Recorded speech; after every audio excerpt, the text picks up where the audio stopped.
오늘 우리에게 주시는 하나님의 말씀 함께 보시겠습니다. 구약성경 잠언 25장 13절입니다. 구약성경 939면입니다.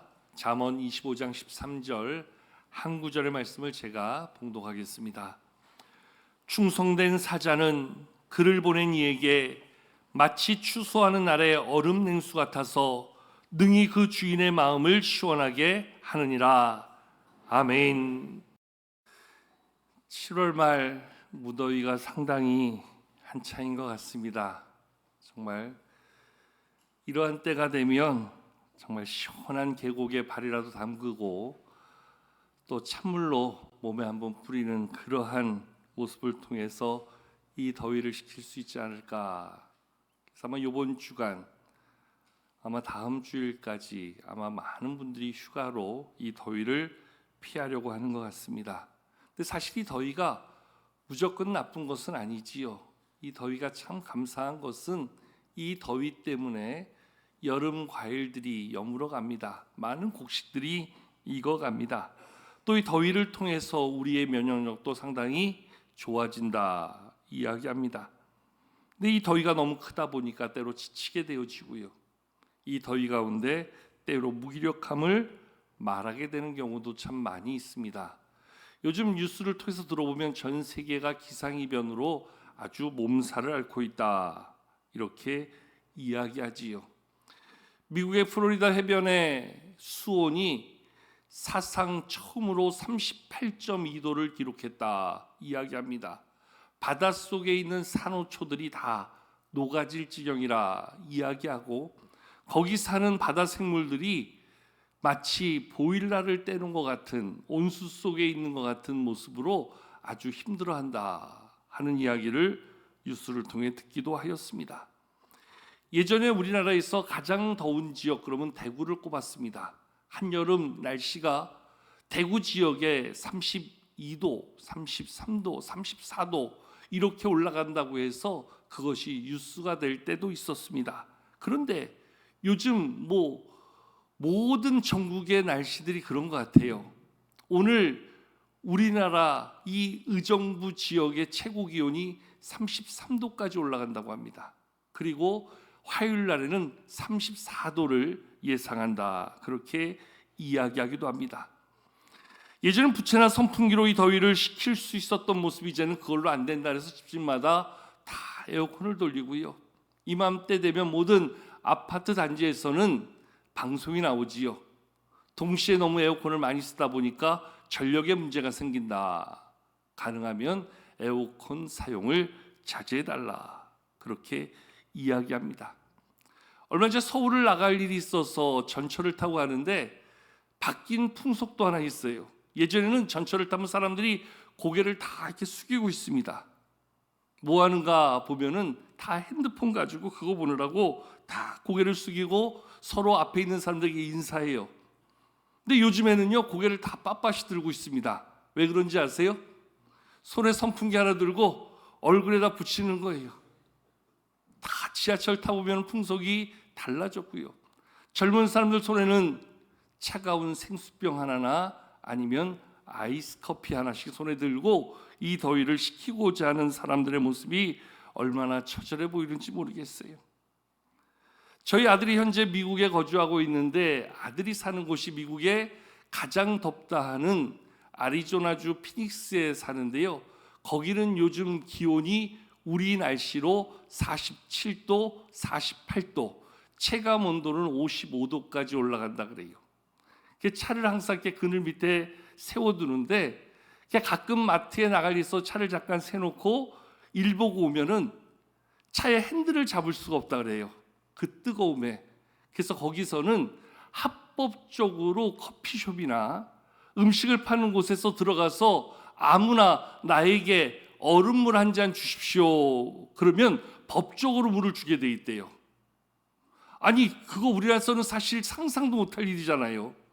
커피숍 가서 커피를 팔아 먹어야 되잖아요. 사 먹어야 되잖아요. 파는 게 그 사람들의 영업이잖아요. 근데 거기 가서 나 시원한 얼음물 한 잔 주세요. 그러면 그 커피숍에서 그냥 얼음물을 이만큼 가득 채워서 주더라고요. 야 이걸 공짜로 줘? 그러니까 공짜로 준대요. 왜 그러냐 그랬더니 거기는 탈수증 때문에 쓰러져가지고 생명을 잃은 사람들이 있다 보니까 그 지역에서 합법적으로 그렇게 해줘야 된다는 거예요. 그래서 저도 한번 안 되는 영어 가지고 가서 물 한 잔 달라 했더니 주더라고요. 공짜로 받아먹는 물이 얼마나 시원하든지요. 여러분, 오죽도 오면 그렇게 할까 싶은 생각이 드는데요. 오늘 우리가 살아가는 이 시대 속에서 우리는 이 한여름의 무더운 폭염을 어떻게 극복해 나갈까? 오늘 말씀을 한번 같이 나누려고 합니다. 오늘 말씀해 보니까 지혜의 왕 솔로몬이 이 잠언에서 하나님의 충성된 사자는 그를 보낸 이에게 마치 얼음 냉수를 가지고 추수하는 날에 그 마음을 시원케 하는 자처럼 주인의 마음을 시원하게 하는 자다. 이렇게 말씀해 주고 있어요. 여러분, 지금으로부터 3000년 전 솔로몬이 살았던 시대에 얼음이 있었대요. 신기하지 않아요? 지금이야 집집마다 냉장고가 있고 요즘에는 정수기에도 얼음이 나오는 그러한 정수기를 쓸 정도로 시대가 바뀌었지만 지금으로부터 3000년 전에 뭐가 있었겠어요? 근데 오늘 성경은 그때에도 얼음이 있었고 얼음 냉수를 마실 수 있었다, 이렇게 이야기해 주고 있어요. 여러분, 그동안 여러분 성경을 그냥 쉽게 읽었잖아요. 근데 한번 생각해 보세요. 3000년 전에 아무런 전기적 장치도 없는 그때에 얼음을 구하고 얼음 냉수를 마셨대요. 물론 이 얼음은 모든 사람들이 보편적으로 마실 수 있었던 그러한 것은 아니었을 거예요. 이스라엘 왕이었던 솔로몬에게만 주어진 특별한 것이 이 얼음이었을 거예요. 자료에 보면 솔로몬 시대에 이스라엘 북쪽 지역에 있는 레바논 높은 산이나 아니면 헬몬산의 그 만년설 가운데 있는 그 눈이나 얼음을 퍼서 그거를 예루살렘으로 가져오는 거지요. 그래서 그것을 왕이 마시는 물에 타서 왕의 그러한 음료로 제공했던 것이 오늘 말씀에 담긴 얼음 냉수라는 거예요. 여러분, 한번 생각해 보세요. 그 먼 북쪽 지역에서 얼음을 캔다 하여도 그것을 예루살렘까지 가져오기에 몇 날 며칠 걸 텐데 어떻게 그거를 잘 보관해서 가지고 와서 그거를 왕에게 진상할 만큼 그것을 관리하고 그것을 왕에게 내어줄 수 있었을까? 한마디로 얘기하면 얼마나 그것이 귀한 존재로, 귀한 가치로 왕에게 드려지는 그러한 시원한 얼음 냉수를 제공하는 일에 그것이 쓰여지고 그 가치가 얼마나 크게 여겨졌을까 생각해 볼 수 있는 것이지요.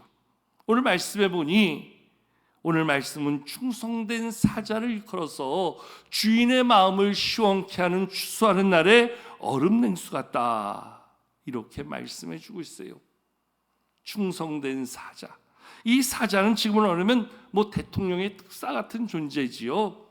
왕의 명령을 받아서 어떠한 사명 가운데 보내진 자. 그런데 그가 충성된 사자라. 이 충성이란 단어를 풀어보면 한문으로 풀어보면 참 재밌어요. 이 충자가 가운데 중자에다 마음 심자를 쓰지요. 그래서 마음 중심에 정성성자를 씁니다. 그 마음 중심에 정성을 다하는 것, 나를 보낸 이에게, 나의 주인에게 나의 마음 중심을 다하여 정성을 다하여 나에게 맡겨진 일을 하는 것. 더 풀어보면 마음의 중심으로 말씀 언변에 이를 성자를 써서 그 말씀하신 바를 이루어드리는 것, 그게 충성이라는 거예요. 근데 오늘 말씀에 이 충성된 사자라 이야기하니 그 마음의 중심에 주인의 명령을 담아서 그 명령을 이루어드리는 그러한 일꾼, 사명자의 모습을 담고 있다 하는 것이지요. 그런 면에서 보면 오늘 우리는 하나님 앞에서 과연 충성된 사자라 나의 삶을, 나의 직분을, 나의 사명을 말할 수 있는가? 하나님이 나에게 직분을 주셨어요. 하나님께서 나에게 귀한 사명 주셨어요. 누가 볼 때는 하찮아 보일지 몰라도, 누가 볼 때는 알아주지 않는 모습일지 몰라도 그 직분을 주신 분이 하나님이세요. 그 사명과 역할을 맡겨주신 분이 하나님이세요. 그렇다고 한다면 나는 하나님 앞에 지금 충성된 일꾼으로, 충성된 사자로 그 사명을 감당하고 있는가? 여러분 어떠세요? 올 한 해 나의 삶의 자리에 주신 사명, 이제까지 나의 사역의 자리에서 나에게 주신 직분, 그동안 나는 어떻게 생각하고 어떻게 감당해 오셨는지요? 남들 다 하는 집사니까 나도 집사가 되고, 교회 조금 열심히 따는 사람 중직자 된다 하니까 나도 중직자 되어서 그저 이름만 집사로, 이름만 권사로 그렇게 교회를 섬기고 오지는 않았는지요? 정말 내 앞에 충성이란 단어를 붙일 만한 그러한 직분과 사명 속에 나는 살아왔는가? 나에게 주어진 역할, 가족장으로, 셀장으로, 교사로, 찬양대원으로, 예배를 섬기는 여러 가지 예배위원으로 나에게 주어진 역할, 얼마나 나는 충성이란 단어에 합당한 모습을 내 안에 담아왔는가? 오늘 한번 우리의 모습을 생각해 볼 필요가 있다는 거예요. 적어도 우리가 충성된 일꾼을 이야기한다면 그 충성의 모든 기준을 나에게 둘 게 아니라 나에게 이 일을 맡겨주신 그분 하나님께 두는 것이 맞지요. 어떤 사람들은 하나님의 일꾼이 되었다 이야기하면서 여전히 모든 삶의 초점을 나에게 둡니다. 내가 원할 때, 내가 좋을 때, 내가 필요로 할 때, 내가 하고 싶을 때 모든 초점을 나에게 두어서 이야기할 때가 있어요. 근데 진짜 충성된 일꾼은 모든 초점을 하나님께 두는 거지요.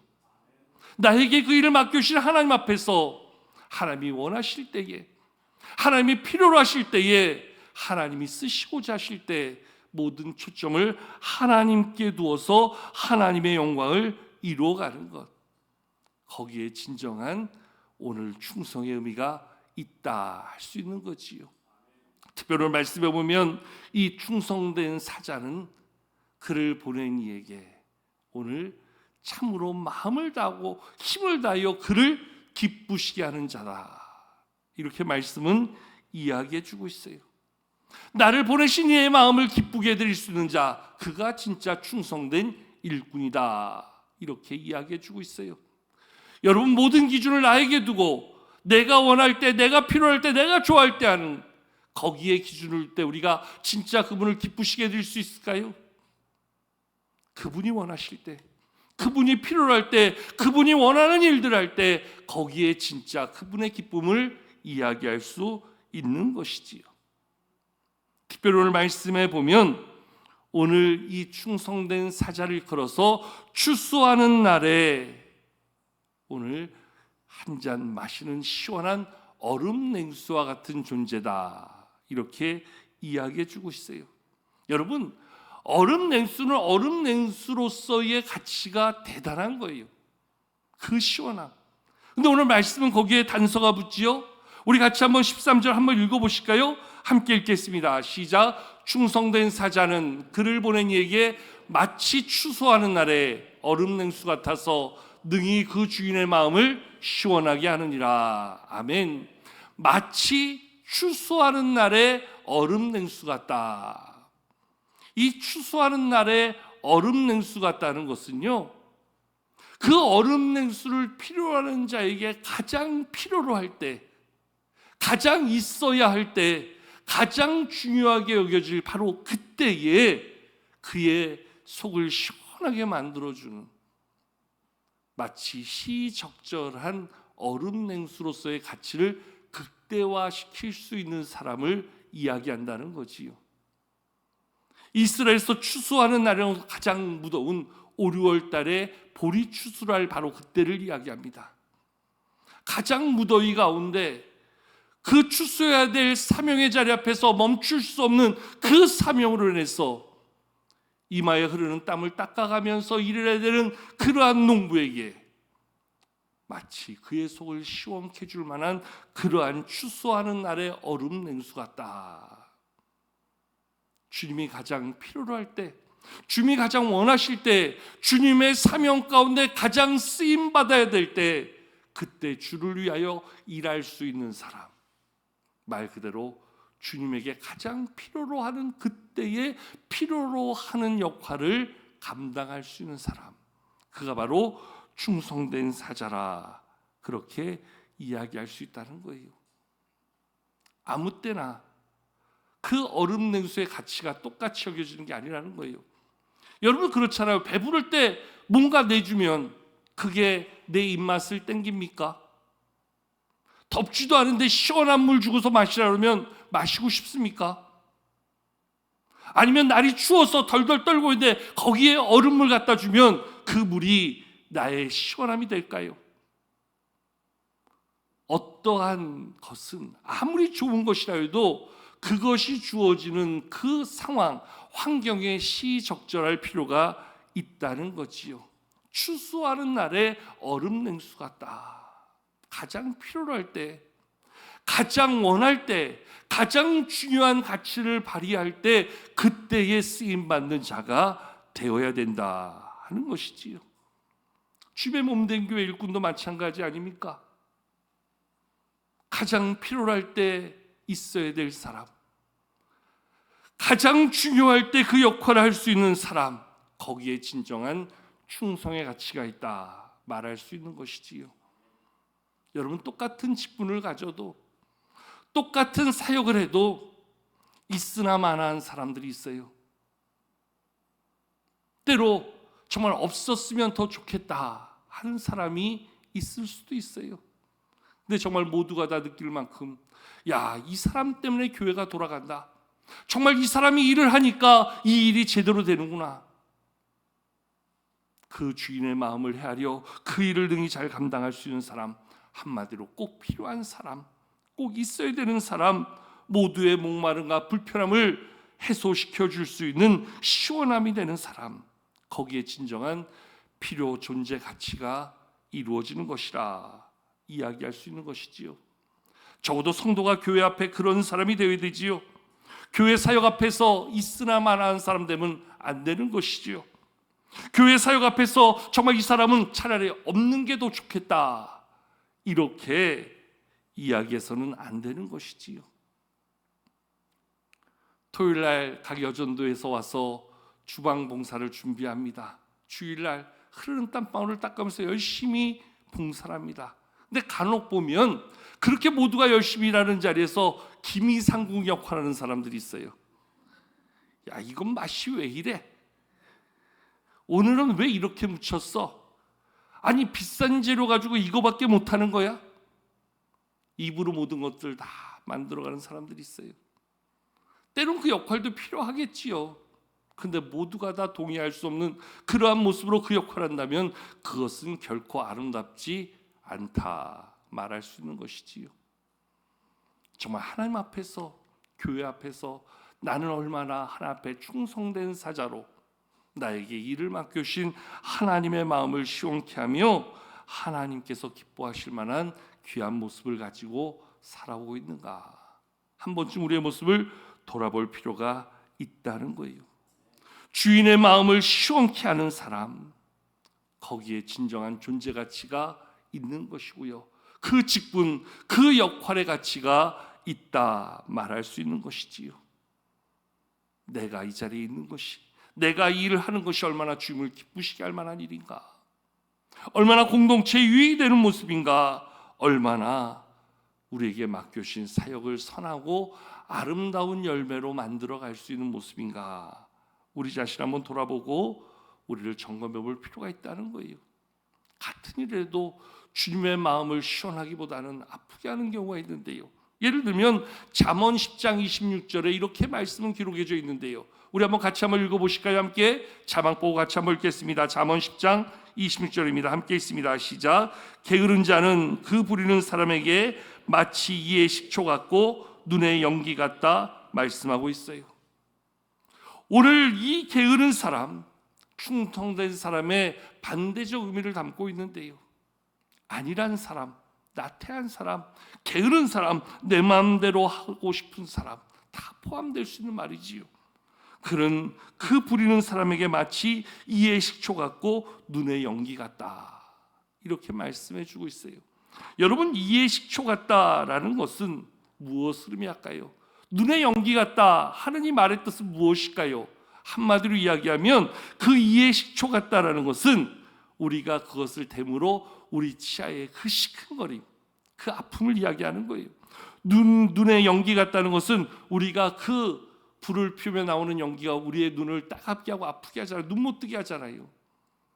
그러니까 한마디로 주인의 그러한 치아를 시리게 하고 눈을 맵게 하는 그런 사람, 주인을 불편하게 하고 주인을 괴롭히는 자라.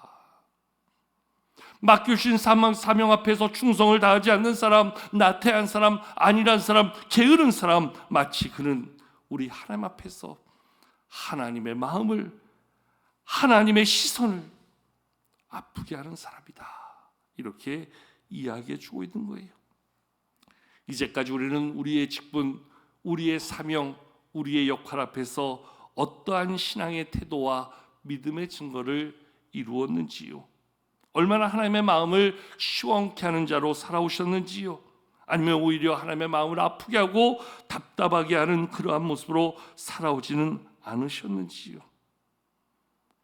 우리 주님의 마음을 시원케 해드릴 수 있는 자, 정말로 하나님의 기쁨이 되는 자, 우리를 세우시고 우리에게 그 일을 맡겨주신 하나님이 우리를 통해서 얼마나 기뻐하실 수 있는가, 다시 한번 우리 자신을 돌아볼 필요가 있다는 거예요. 여러분, 구약 성경에 보면 다윗이라는 왕이 나오지요. 우리가 너무나 잘 아는 이스라엘의 두 번째 왕인데요, 그가 하나님 앞에서 그렇게 칭찬을 받고 인정을 받고 이스라엘 역사 중심에 세워주셨던 데에는 그가 남다른 믿음이 있었고 용맹스러움이 있었고 이스라엘 왕으로서 역할을 잘 감당한 것도 있고, 무엇보다 그에게 은혜로 그를 이끌어 주셨던 하나님의 손길이 귀하다 말할 수 있지만, 성경을 보다 보면 다윗 주변에는 참 많은 사람들이 그를 돕고 협력했던 것을 바라볼 수 있어요.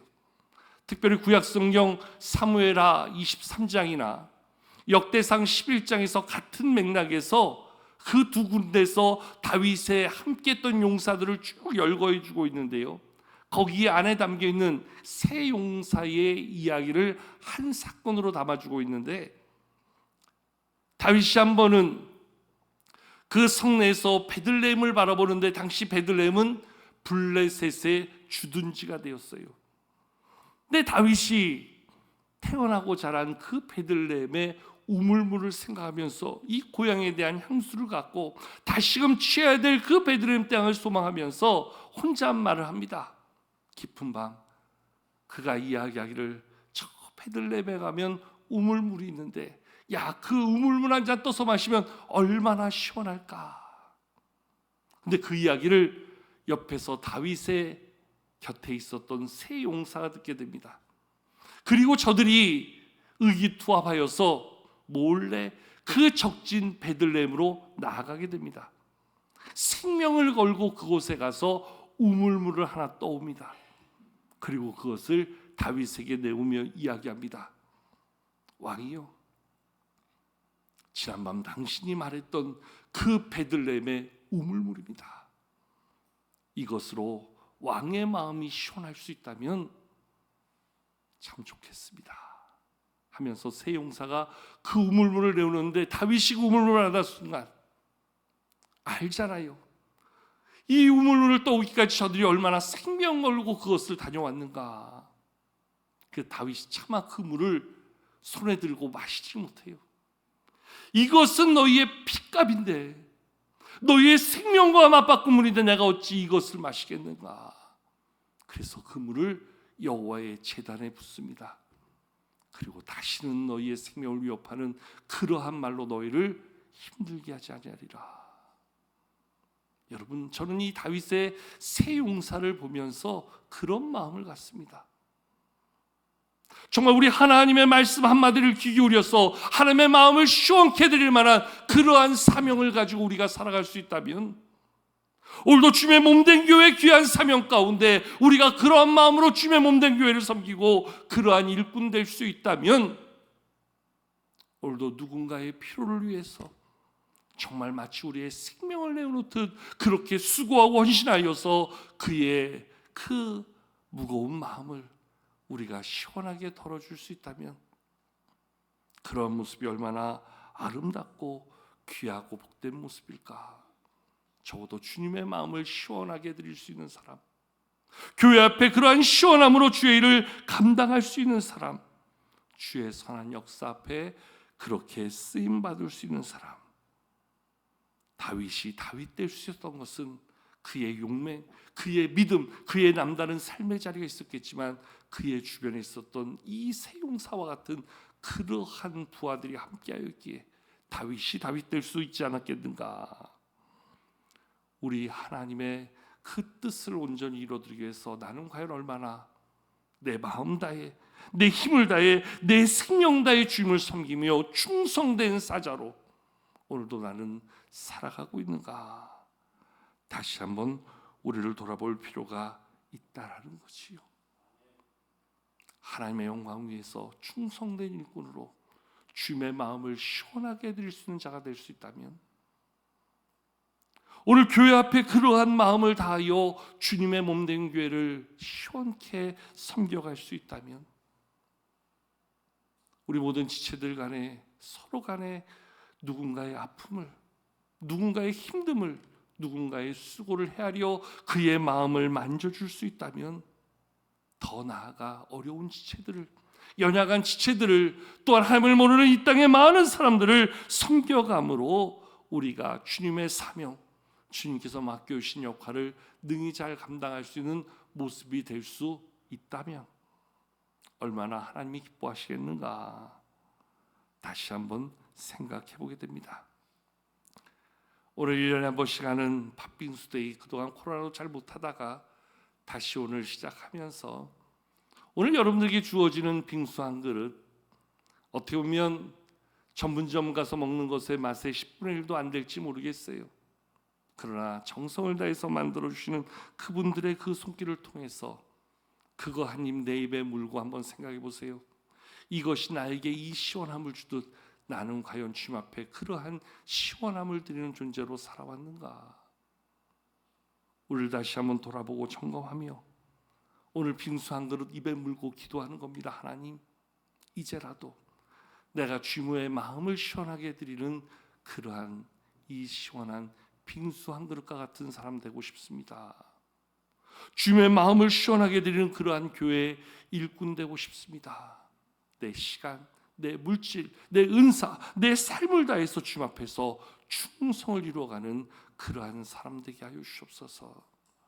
하나님 앞에서, 교회 앞에서 우리 모든 지체들 상호간에 그렇게 마음을 시원케 해줄 수 있는 이 시대, 오늘 우리의 얼음 냉수와 같은 자가 되어 주 앞에 영광을 올리고 교회 앞에 필요한 존재로 다시 한번 나아갈 수 있는 우리 모두가 되어야 될 줄로 믿습니다. 끝으로 김주희 씨가 쓴 시 하나, 님에게 이런 사람이고 싶습니다, 읽어드림으로 오늘 말씀을 마치고자 합니다. 님에게 이런 사람이고 싶습니다.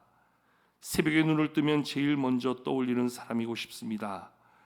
님이 지쳐 있을 때 청량음료 같은 사람으로 향기를 주는 사람이고 싶습니다. 하루가 온통 님의 생각 속에 꽉 찬 사람이고 싶고 길을 걸을 때도 제일 먼저 생각나는 사람이고 싶습니다. 님이 괴로운 일이 있을 때도 위로자의 벗으로 남는 사람이고 싶고 부담 없이 차 한 잔 마실 수 있는 사람, 힘이 들 때는 어깨를 빌려줄 수 있는 그런 사람이고 싶습니다. 하나님 앞에, 교회 앞에, 또 우리 모든 지체들 간에, 또 어려운 이웃들에게 이러한 사람으로 살아갈 수 있는 우리 모두가 되어 정말 주인의 마음을 시원케 하는 그러한 충성된 일꾼으로 다시 한번 우리의 사명, 우리의 믿음의 자리 세워가는 우리 모두가 될 수 있기를 주님의 이름으로 축복합니다.